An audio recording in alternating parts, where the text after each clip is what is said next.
So Sweta, please introduce the speaker to the audience. Sweta? Yeah. Am I audible, sir? Audible, please. Yeah. Good afternoon, all of you.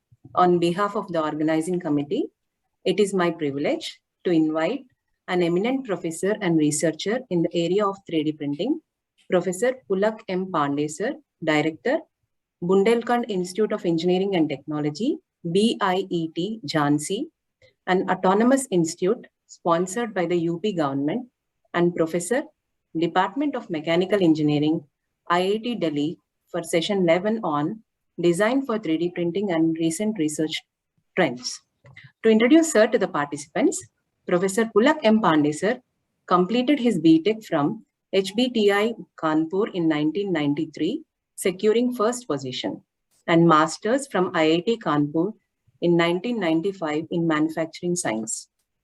He secured HBTI Kanpur as, he served HBTI Kanpur as faculty member for approximately 8 years and also completed PhD in the area of additive manufacturing from IIT Kanpur in 2003. He joined IIT Delhi as a faculty member in 2004 and is presently serving as professor. In IIT Delhi, he diversified his research areas in the field of micro and nano finishing, micro deposition, and also continued working in the area of 3D printing. He supervised 41 PhDs and more than 36 MTechs in the last 10 years and also filed 22 Indian patent applications. He has approximately 201 international journal papers and 48 international national referred conference papers to his credit. He has many awards and recognitions to his credit. To name a few, he launched Visionary Leaders for Manufacturing VLFM program in 2020 in collaboration with NITIE Mumbai. He received a highly commended paper award by Rapid Prototyping Journal for the paper Fabrication of Three-Dimensional Open Porous Regular Structure of PA2200 for Enhanced Strength of Scaffold Using Selective Laser Sintering, published in 2017. He also received Outstanding Teacher Award of IIT Delhi. His students have won Gandhian Young Technological Innovation Award, GYTI, in 2013, 15, 17, 18, and 2020. His areas of research interests include additive manufacturing, 3D printing and tooling, CAD/CAM, non-traditional machining and finishing, FEA of manufacturing process, biomedical application of 3D printing. I warmly welcome you, sir, for the presentation. Thank you, Sweta, for this introduction and giving me this opportunity to address the participants of this course on design for 3D printing and research thing. Let me, because this is the 11th session, and there have been many, I believe that there were many lectures which have already talked about several things related to additive manufacturing. So what I can do is you can share your screen, sir. You can start. Yeah. I have to actually decide first that, okay. So like today you may be knowing that smart manufacturing or industry 4.0 is something which is the important area. And in this industry 4.0, the additive manufacturing or 3D printing is said to be the tool. I'll say it's said to be the manufacturing tool in the cyber physical environment. So let me discuss that and let me connect the smart manufacturing with additive manufacturing or 3D printing. Then at the end I'll talk about some of the important projects, very recent projects, which we have at IIT Delhi. So let me discuss those things. First, let me share my screen. Okay. For sharing the screen, I have to share screen. Yeah. I think my share now. Screen is shared. Hello. Yes, sir. Yes, sir. It's visible. Sir, visible, sir. Okay. So I'll talk about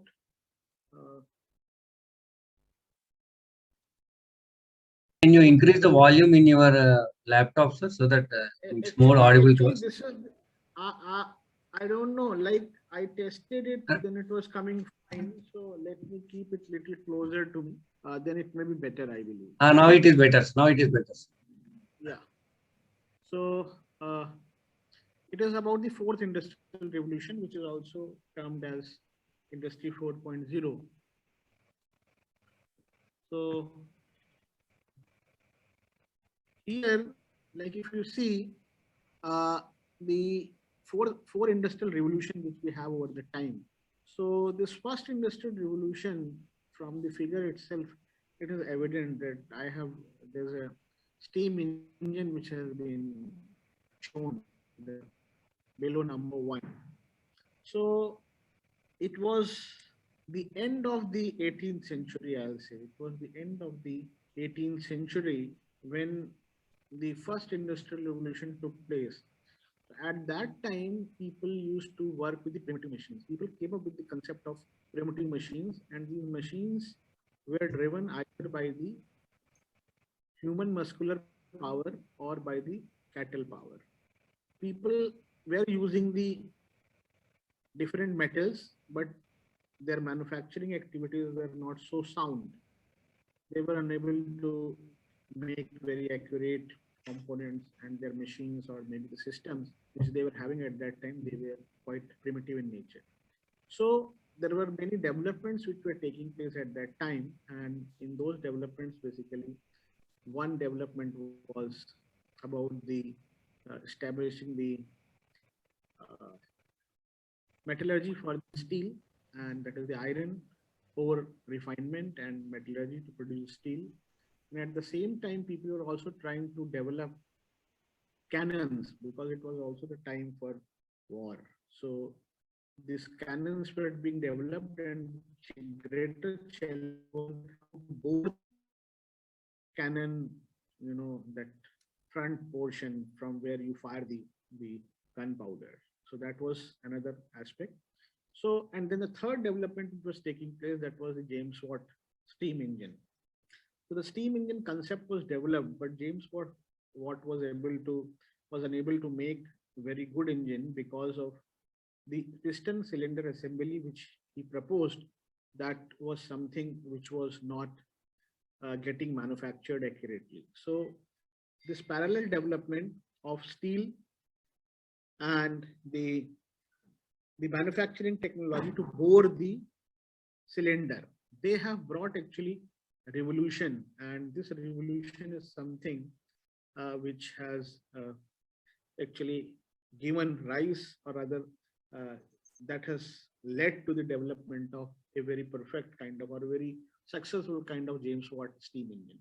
So with this, what happened is that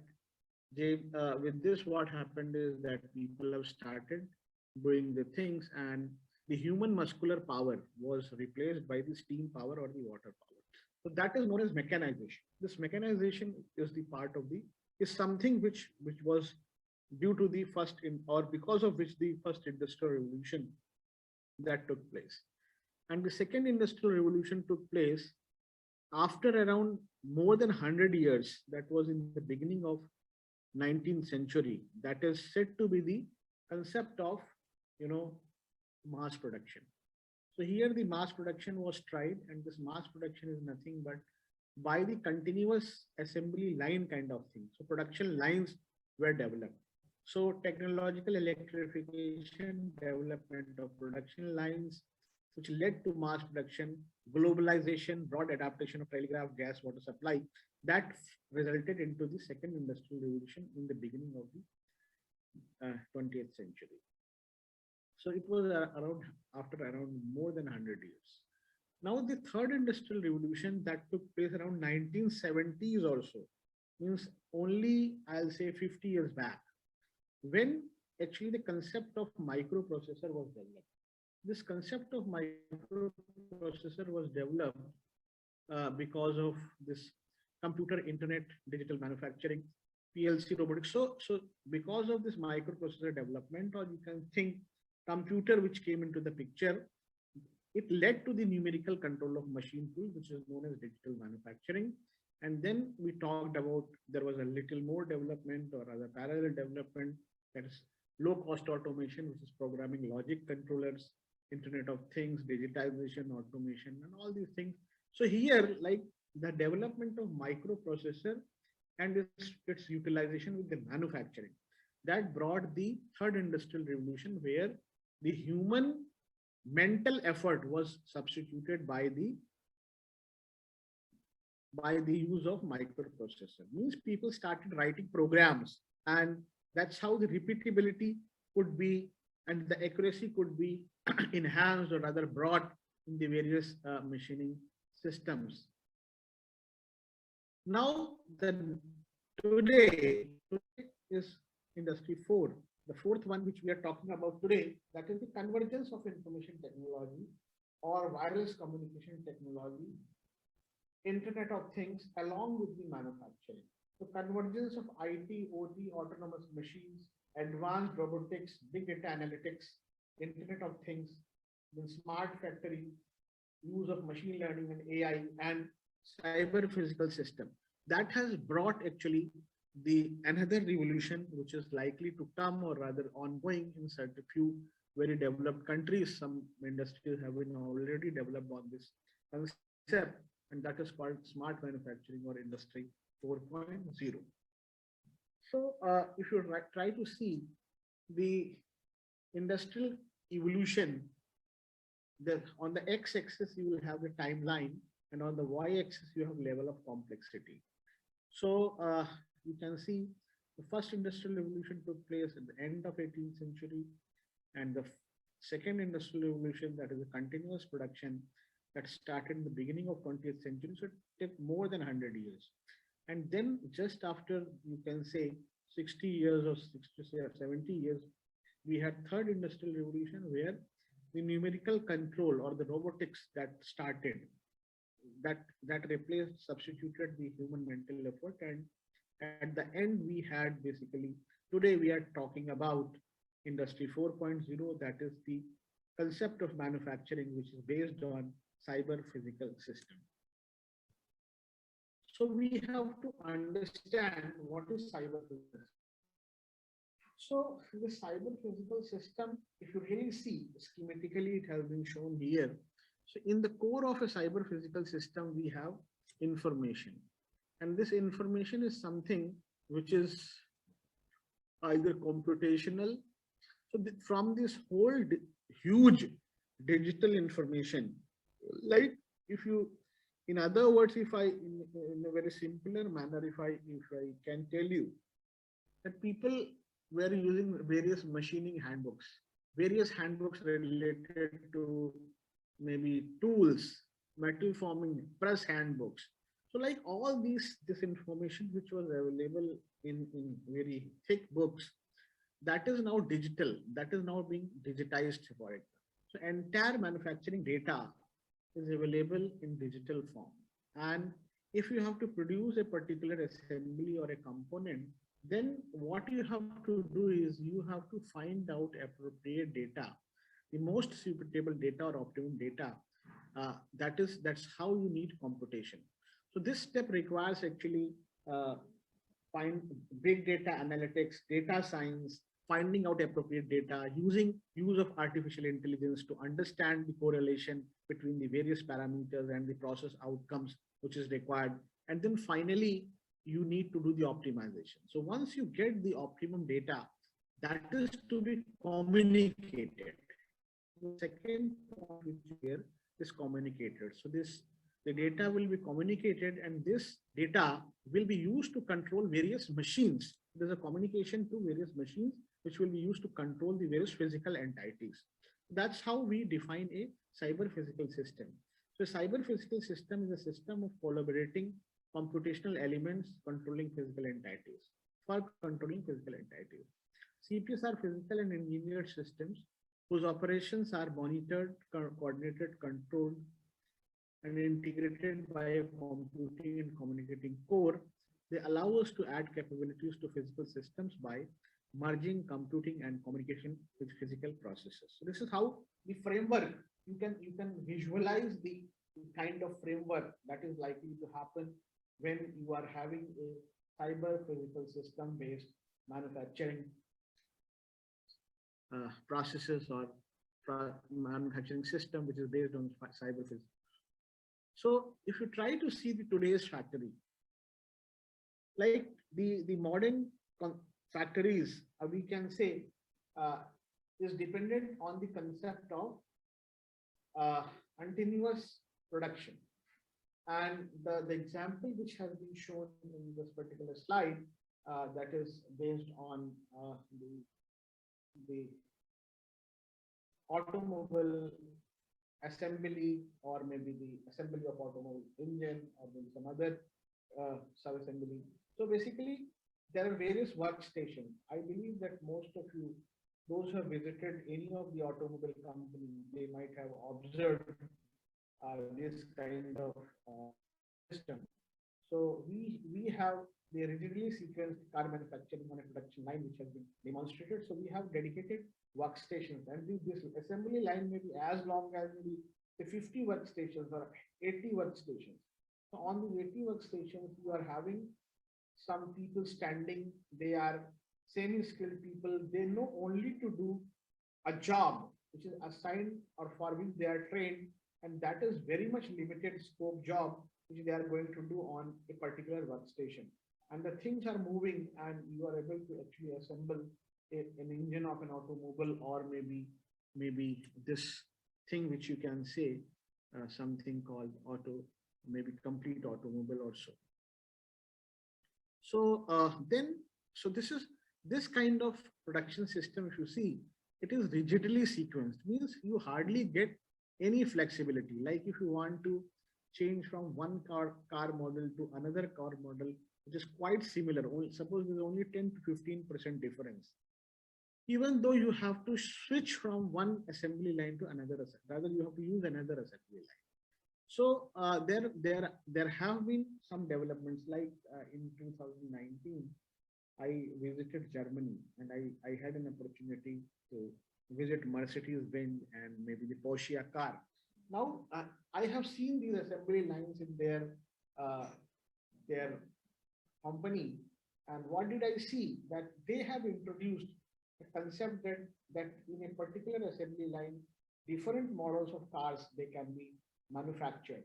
So if you have different models of the car, even though you cannot, you are able to do that. So they have actually brought in some kind of, or rather pretty good amount of flexibility in their assembly lines. But today, in the concept of smart manufacturing, what we talk about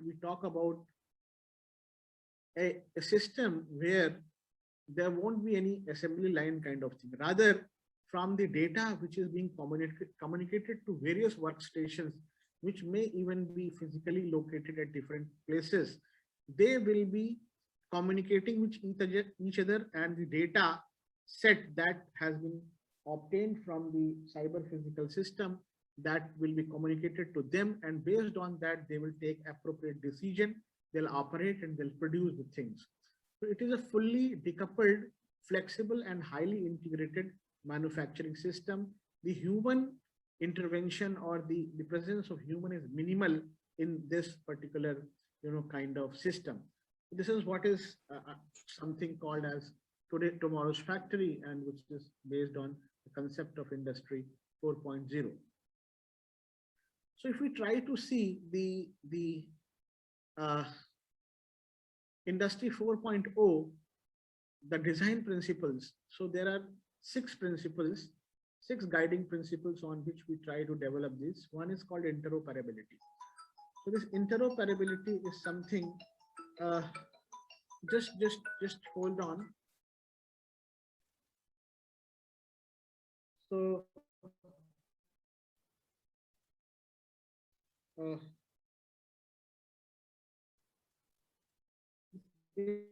interoperability is something which is based on the cyber physical system, and we are having the Internet of Things and Internet of Services. And just hello, हाँ जी, हाँ भैया बताइए। नहीं भूल नहीं है। Hello,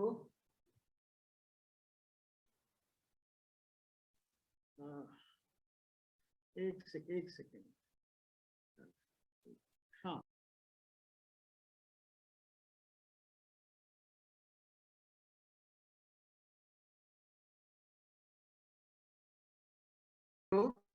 yeah, so am I audible now? Yeah, so we basically have virtualization, that is a virtual copy of the smart factory. That is the second thing, which is created by linking sensor data and with virtual plant models and simulated models. So then next is we have decentralization, that is the ability of cyber physical systems with smart factories to make decisions on their own.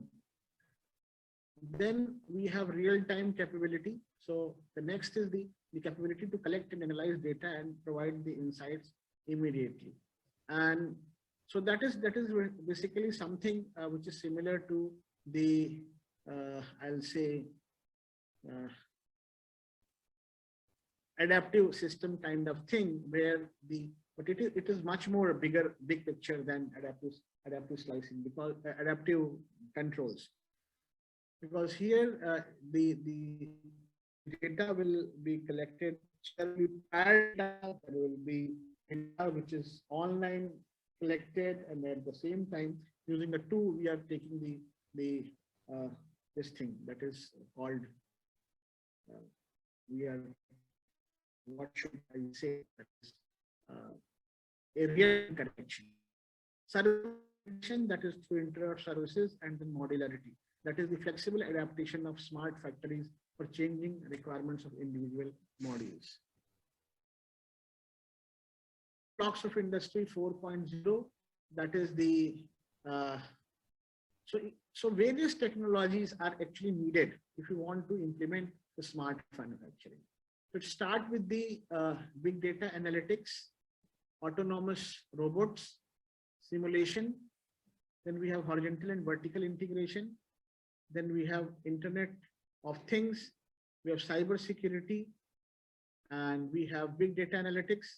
We have augmented reality, virtual reality, and finally the additive manufacturing.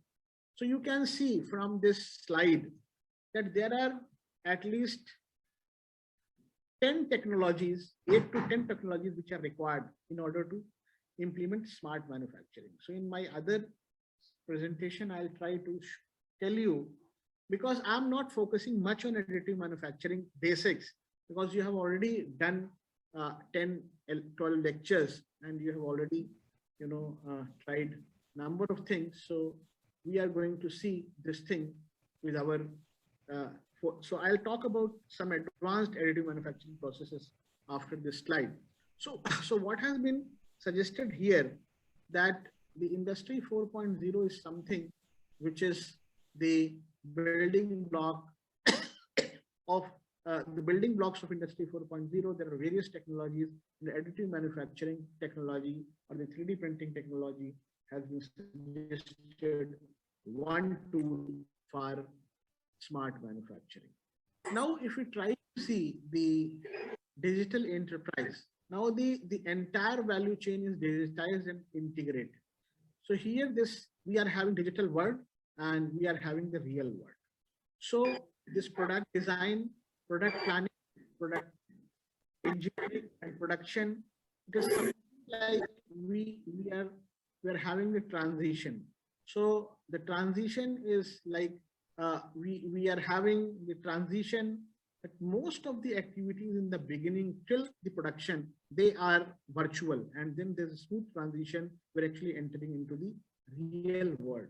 So like today's concept, like if you try to see the various incubators or the startups which may come, they may focus so much on the first part, so that with the very limited space, using the virtual world, they can do number of activities, and finally the things can be produced based on the concept of cyber physical system, or on the concept of web-based manufacturing.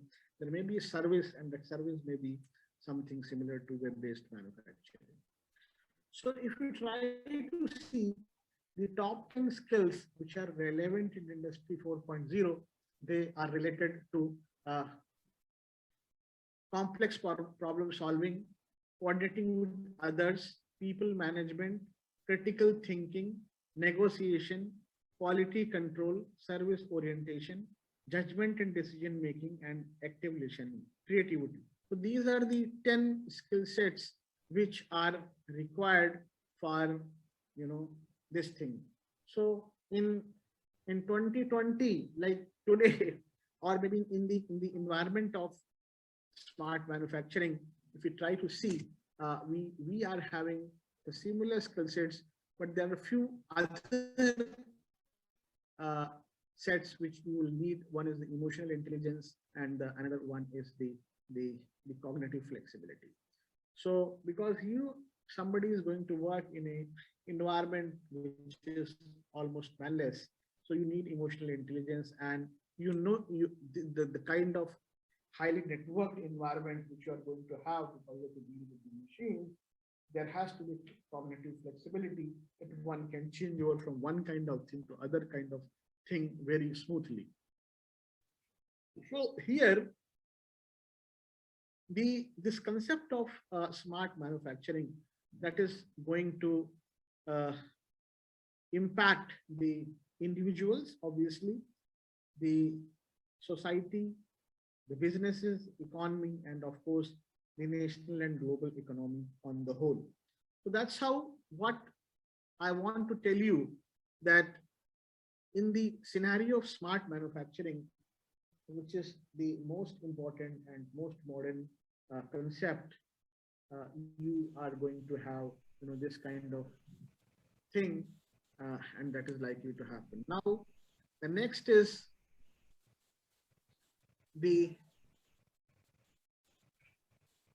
Sir, you can also little bit throw light on design aspects in 3D printing also.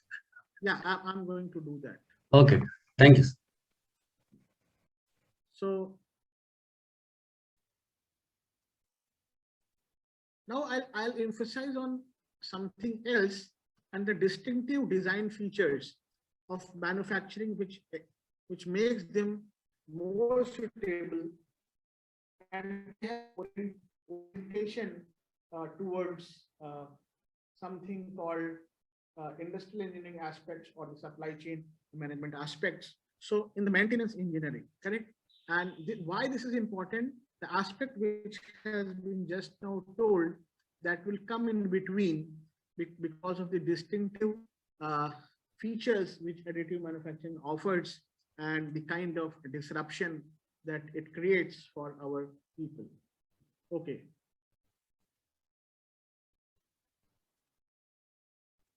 So it can be described as the convergence of industrial production, communication, and information technologies.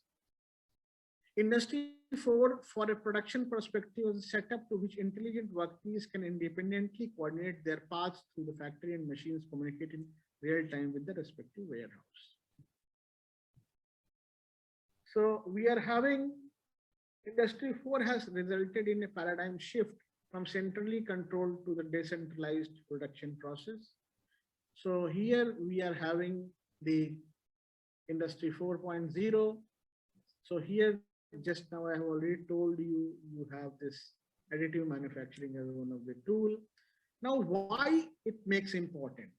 Now, why it makes it important, because design is something which is not a restriction in case of additive manufacturing.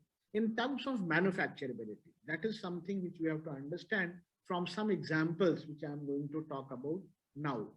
Though you have to see there are certain limitations in terms of, resolution of the machine, in terms of the features or feature accuracy, which is present on the component that can be manufactured by a particular additive manufacturing process. That is something which is important. Now, this slide talks about the shape complexity.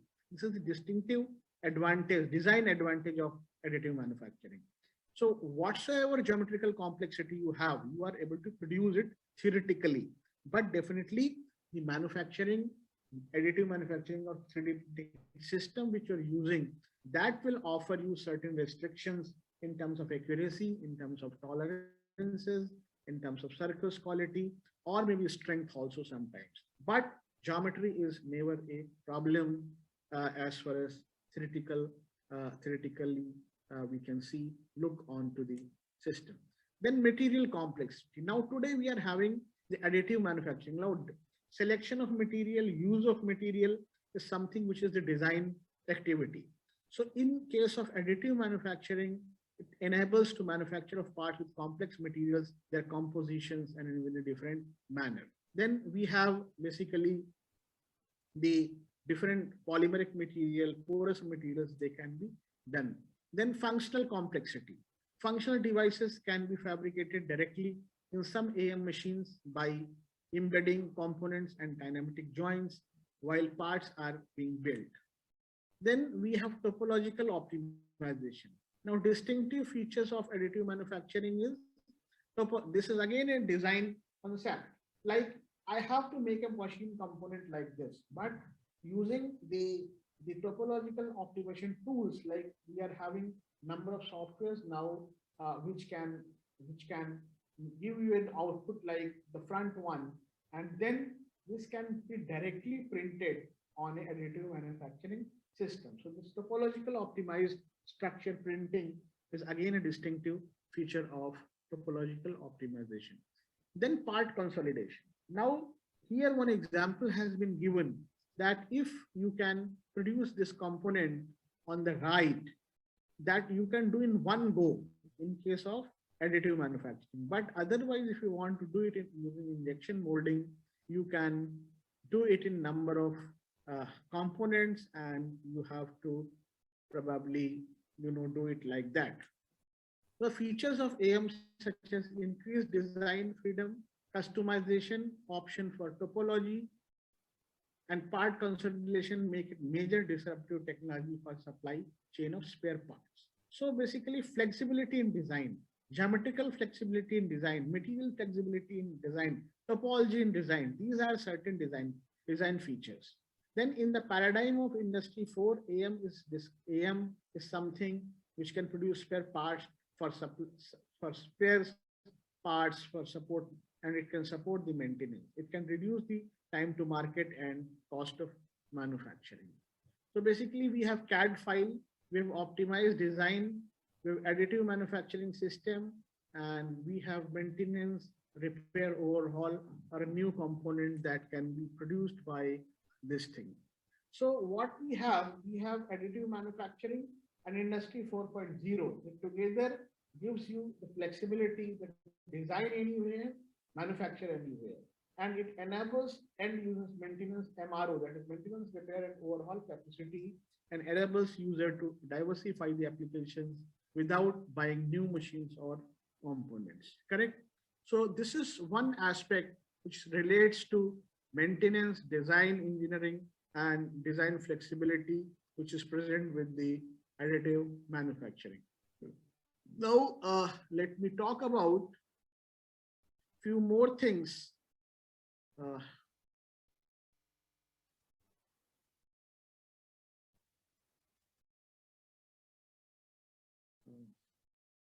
Some latest systems, latest additive manufacturing technology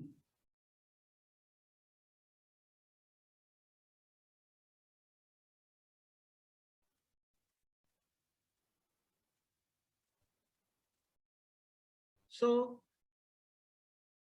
direct energy deposition is one thing. These are some new systems. Some of you might have seen some of things.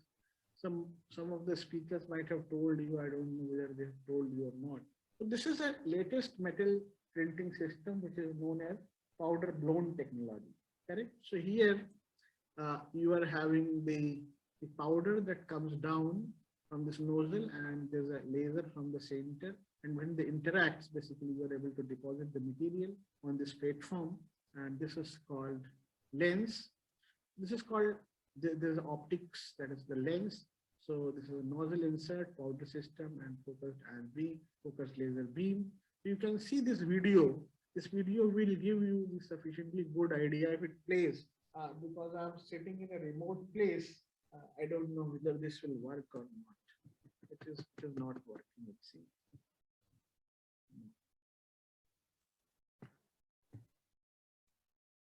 This video is not working.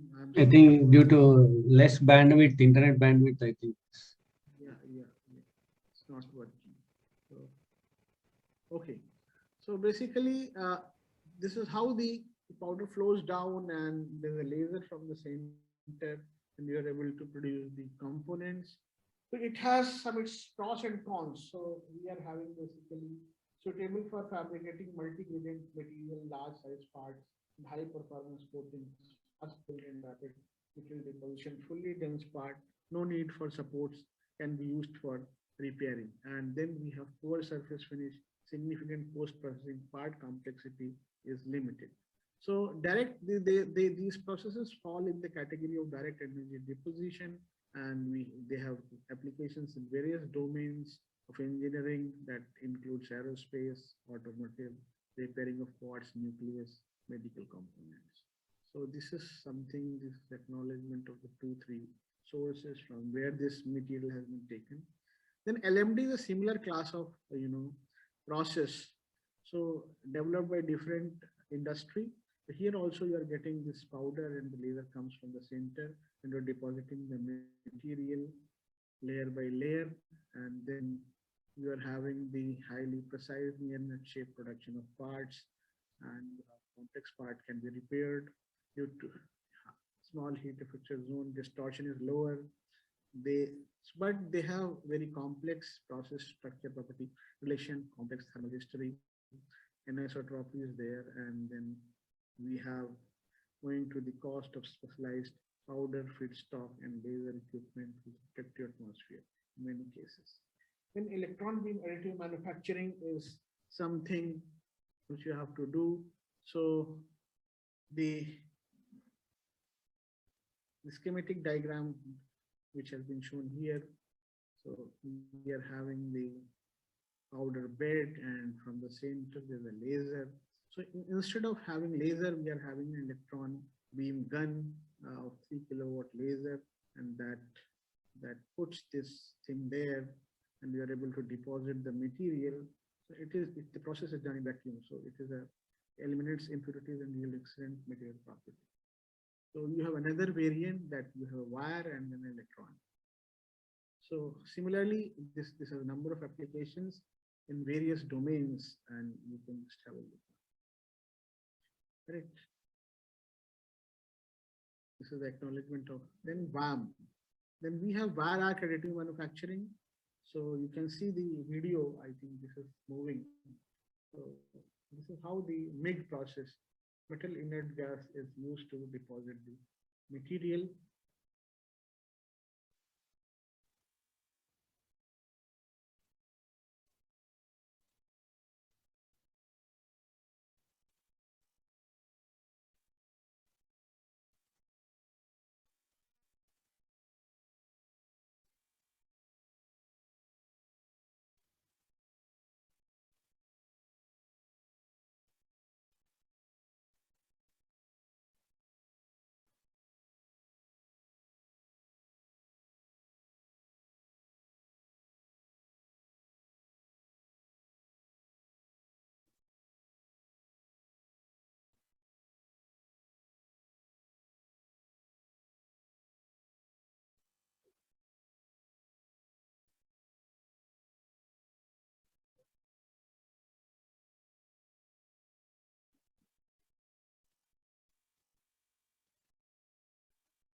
Okay, so you can see in this picture the kind of wall that has been produced. So the wall which has been produced is something like this.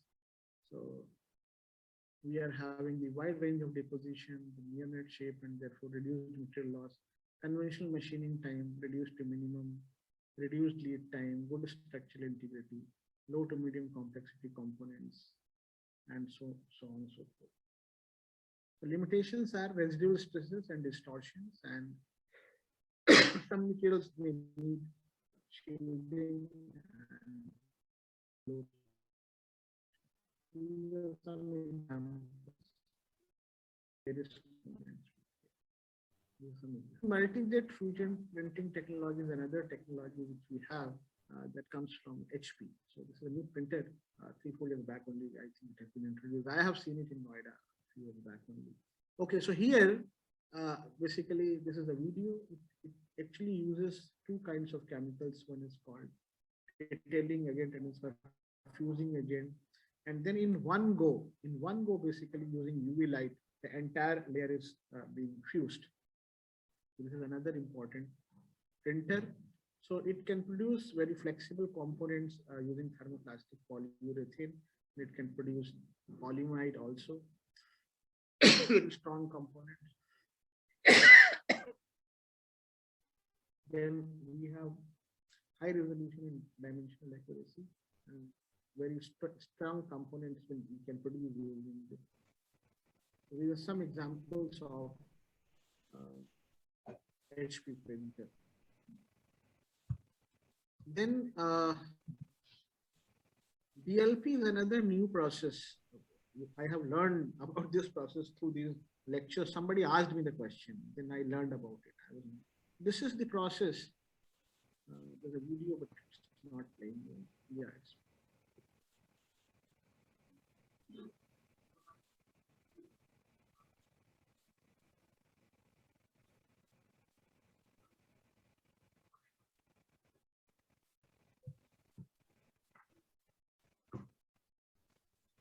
We are having this technology in our lab, sir. This DLP. okay. So here you can just have a look that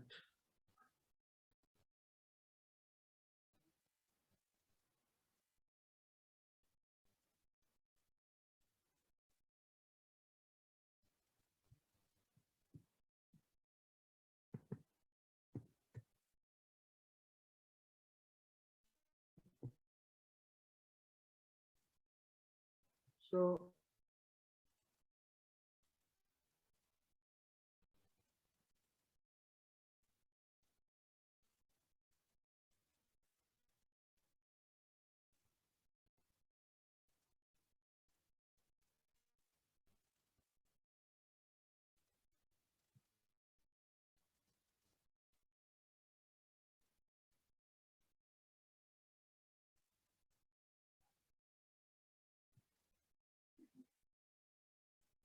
yeah, hello. Am I audible? A little bit low voice, sir. You can just speak. It's you can be Okay nearer now? to. No, it's okay, sir. If you're nearer to the laptop, it is coming.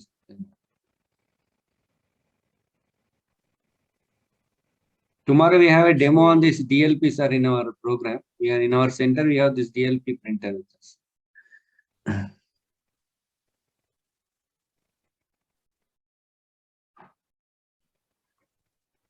Okay, so this DLP, digital line processing, where I don't know what happened.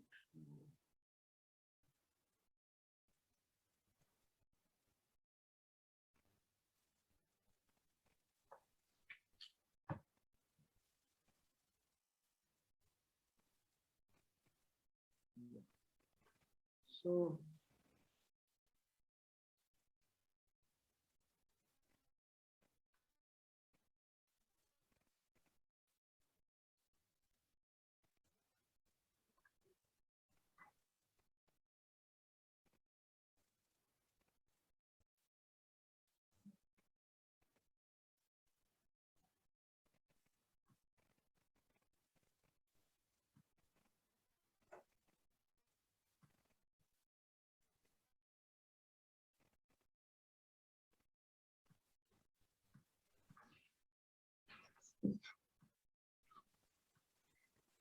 think the file is missing, sir.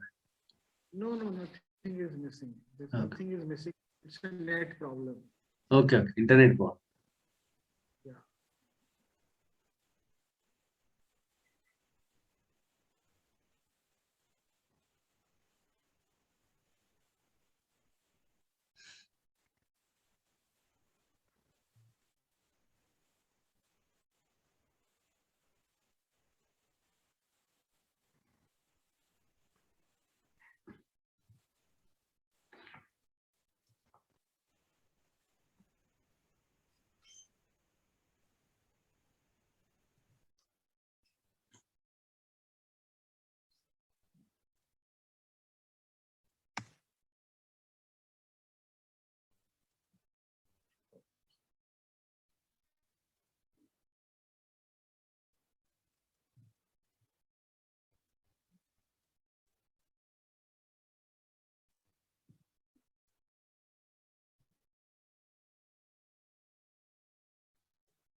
Okay, so I was talking about it's DLP printer, which is not moving in this case. I don't know. Let me just try with this if possible.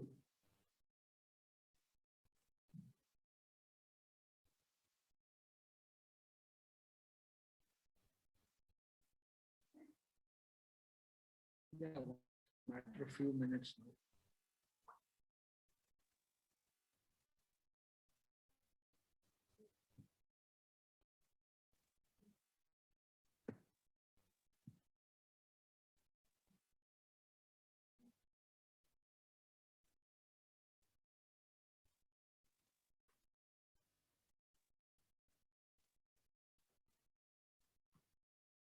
I'm sorry about it, but what can? Okay, so what I want to tell you that in this digital light projector is like just how you have seen the clip that there's a actually LCD display on which there are pixels. So the layer geometry will become transparent and other portion will remain opaque. And from the bottom you have a bulb. There's an ordinary light or maybe it's not that high quality light. That light will come on the top and it can cure the complete layer in one go. So that's how you are able to do the things quite fast in case of DLP. Okay. So this is how we see the DLP. You can see here. Is it visible now? Visible, sir. Visible, Hello? sir. Visible, sir. Visible, Yeah, sir. so this is the concept. Like you can see, you are having this kind of plate.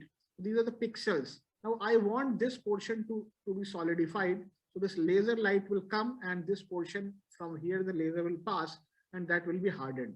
But in SLA, basically in stereolithography, you have a spot. That spots keep moving everywhere. So there is a lot of competition between the two processes now. Why? Because they say I am faster, they say I am faster. But definitely I can tell you, nobody can claim that they are faster. If the sections are thin and large accuracy is needed, SLA will be faster. But if you have very large section components, DLP will be a faster component. You have different, these things, applications you can see. We have taken this from their source. Then 2-photon polymerization, TPP is another 3D printing technology. And we have this principal setup for 3D writing and structuring. So we have it involves nearly simultaneous absorption of ultra-short laser pulses for selective curing of photosensitive material. So now we have this laser voxel, which we have here. And so what happens when you have a conical laser beam? It's not a parallel laser beam, you can mind it. So in this zone, you have a lot of intensity.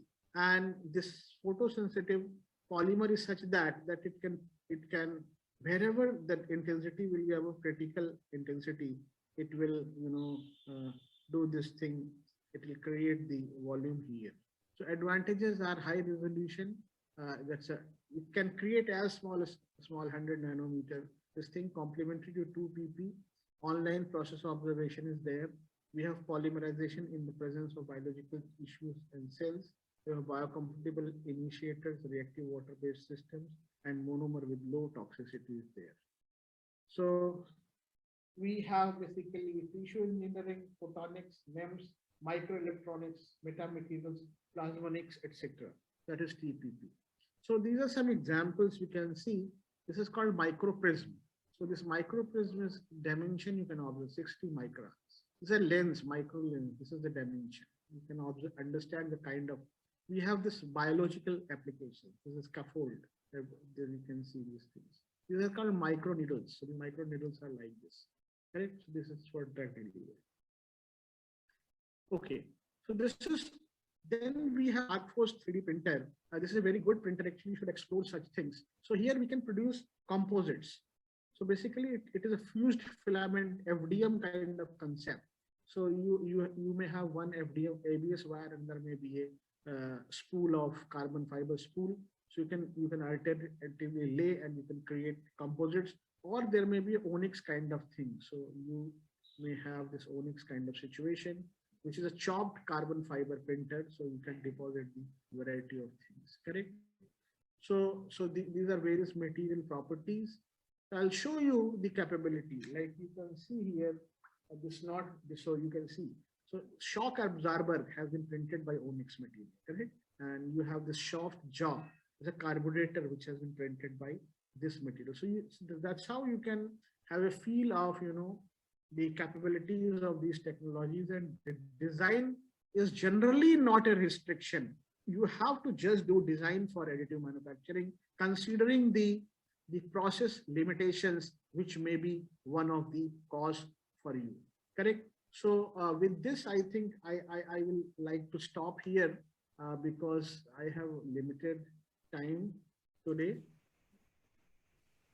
Anyway, if you want to see, let me just show you some important research problems.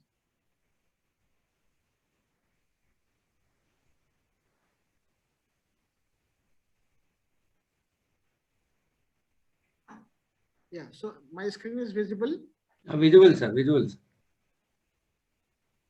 So you can go to the slideshow mode. Sir.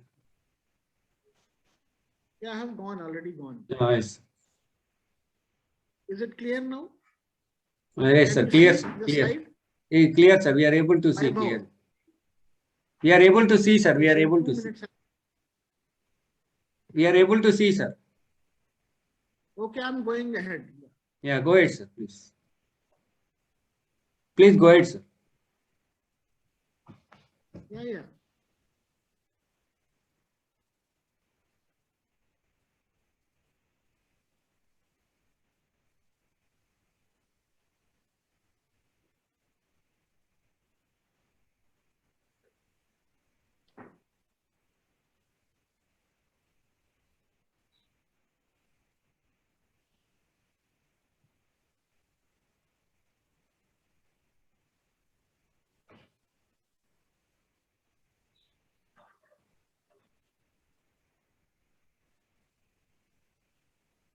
I think net is a problem now. Correct? Yeah. It is getting somewhat net problem is there, I guess. Yeah. Bandwidth issue is there. Yes. Without slideshow, we are able to see, sir. Without slideshow, we are able to see. Yeah, so you can see this, correct? So this is a new invention which we did. We can say call it as a research invention, disk, whatever you. So we have developed our own 3D printer which deposits on a rotating rod. So this is a rotating mandrel, and the diameter is only 2 mm, on which we are depositing these cardiovascular implants. These are the implants which have been developed by a novel material, which is a blend of PL and PCL. PLA and PCL, various designs we have developed, printed. And this is a ballooning test which we do in angiography. And we have tested these printed cardiovascular implants by various standard tests. And then we have done dynamic degradation, biodegradation test.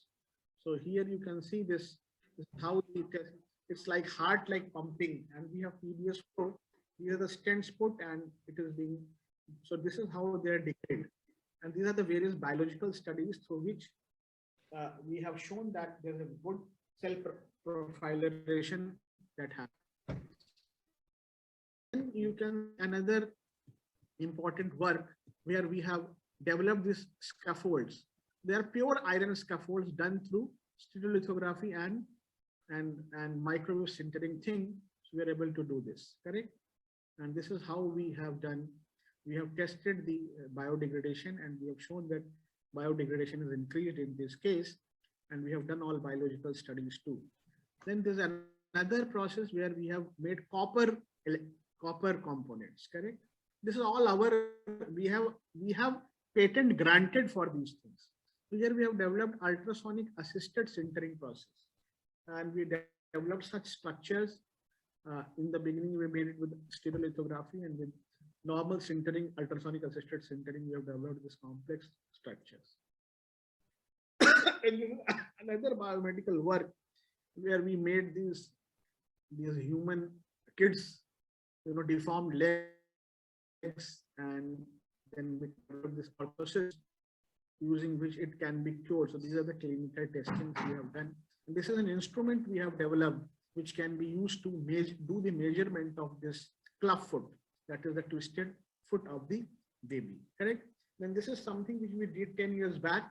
So this is a very fundamental contribution towards additive manufacturing, where we try to improve the accuracy of the components by non-homogeneous shrinkage compensation. And on the other hand, we try to,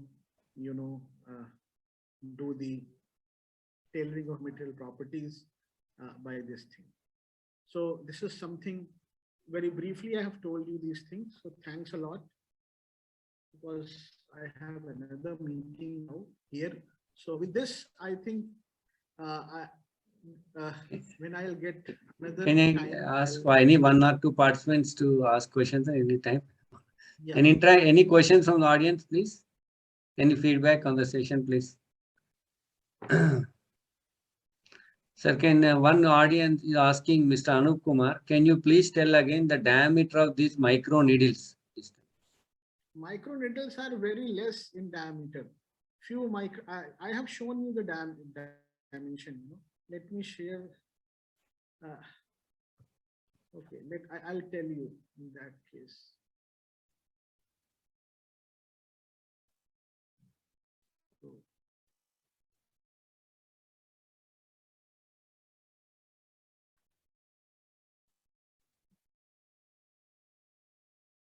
So it is around 180 micrometer, and in at the top they are even, you will have having around maybe 20 micrometer. So that's the kind of thing we are having.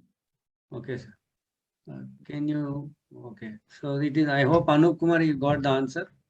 Any participant want to ask question or to say feedback on the session, you can speak, please. Any participant?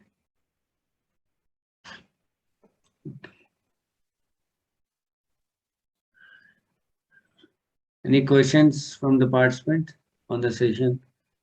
Sir has shown us very interesting projects. Sir has got patents.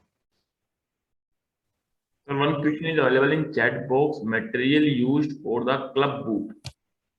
It is the club foot where models were developed. Hello.